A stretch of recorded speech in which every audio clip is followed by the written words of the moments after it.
Magandang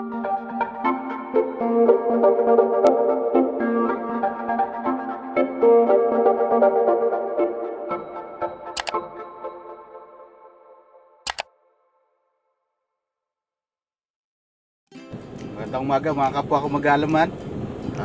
Ngayon papunta ulit tayo dun sa farm natin sa Cavinti, Laguna. Maganda ang sikat ng araw ngayon. Kaya lang pag tanghali sobrang umiinit. Kaya titignan natin yung ating greenhouse dun kung kinakaya pa nung bagong bilhin natin na UV plastic na kinabit natin dun para dun sa ating mga lettuce. So titignan din natin kung maayos yung ating mga lettuce ngayon kasi parang nung nakaraan ay parang panis na yung nutrient solution na nagamit namin kaya nangamatay sila. So ngayon titingnan lang natin kung kung makaka-recover pa o kung hindi naman ipapalitan na natin. Kung sakaling medyo bakante ako ngayon, parang gusto ko sanang ipakita kung magkano yung nagastos namin sa paggagawa ng greenhouse na yun. Yung ginamit namin na UV plastic, pati yung mga pandingding, tsaka yung net, pati na rin yung mga pipe na ginamit namin, tsaka yung binili namin ng mga buto, tsaka nutrient solution. So siguro magandang mai-breakdown natin para makita din ng mga gustong gumaya sa ginawa namin. Yung aming greenhouse naman, siya yung pinakasimple sa lahat ng mga nagagawa ng greenhouse. So mamaya papakita ko sa inyo kung paano namin ginawa, tsaka yung costing namin. Samahan nyo ako mamaya. Mga ka-farmer, nandito na tayo sa farm natin sa Cavinti, Laguna. Ito yung ating greenhouse. Papasok tayo doon sa loob. Pakita natin yung ating mga tanim.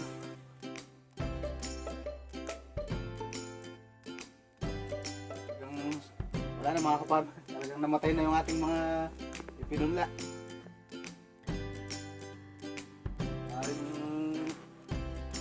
May factor dito yung ating nutrient solution na siguro hindi namin napansin na expired na pala. O kaya pwede rin naman na dahil sa sobrang init. Walang natira talaga. Kundi isa ang nakasurvive. Yun, nagdadahon na ng konti. Pero talagang ubos na, wala na.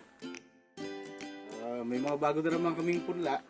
Papalitan na lang namin ito siguro sa isang linggo. Medyo lumaki-laki lang yung ating mga punla.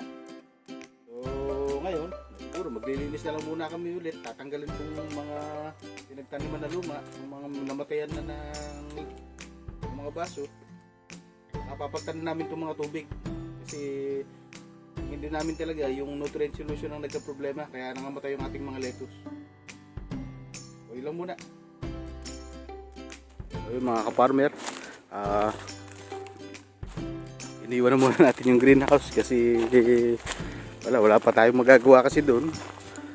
Gawa ng yung punla natin hindi pa pwede. Kumbaga yung ating mga pampalit sana doon sa mga namatay hindi pa pwede.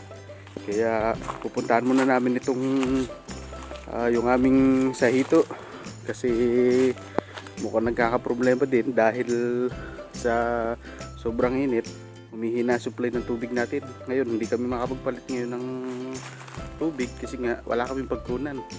So nag-ipon na lang muna kami ng konting sa maliit lang na drum para lang kumbaga may bigay tayo doon sa mga hito kasi kahapon madaming namatay. Kaya iniiwasan na naming maulit pa ngayon. So samahan nyo ako, titignan natin. So, mga farmer, ito yung daan papunta dun sa ating hito. Yung yung pand ng ating hito.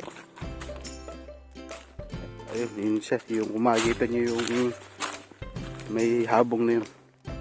So, pakita ko sa inyo mamaya. Ito yung aming concrete pond. Na side ng tubig. Sobrang init din. Napuno na namin ito. Kaya lang naubos ulit ang tubig. So, maaaring merong tagas pa din. Kahit na waterproofing na. Maaaring doon sa drain niya doon sa dulo.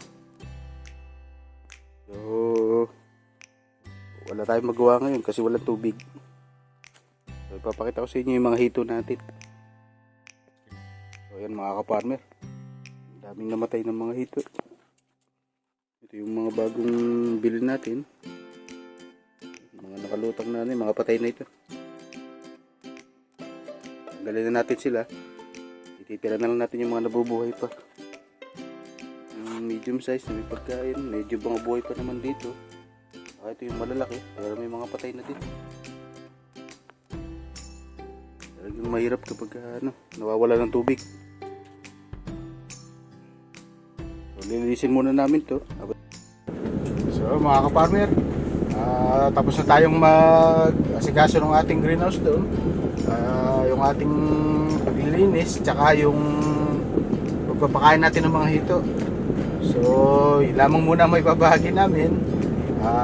Kasi medyo hindi pa rin ganong kumbaga nakaka-recover yung ating mga lettuce, kaya wala pa kami masyadong mapakita. Siguro mga after 1 month magkakameron na ulit yun. Pero mga 2 weeks naman meron na rin tayong makikitang mga kaunting mga sulay doon ng ating mga punla, kaya baka naman mapapabilis yung recovery ng ating greenhouse na yun. Tsaka medyo mainit naman ngayon, kumbaga maganda yun para sa ating mga lettuce, para kumbaga sagana sila sa araw. At yung sa ating mga hito naman, ayun, nalinis na naman natin, tsaka napakain. Kaya medyo kumbaga hindi namin sila ino-overfeed. Kumbaga tama na muna yung ganung asikaso. Kumbaga dapat dadagdagan pa namin sila, kaya lang napapansin namin na parang kumbaga mabagal silang lumaki. Siguro may factor na yung bilang nila, o kaya yung sa pagkain, kaya siguro ganun yung nangyayari. So itong natitira namin ay obserbahan muna namin pansamantala. Pagkatapos nun, tsaka namin dadagdagan kapag nakuha na namin yung tamang timing.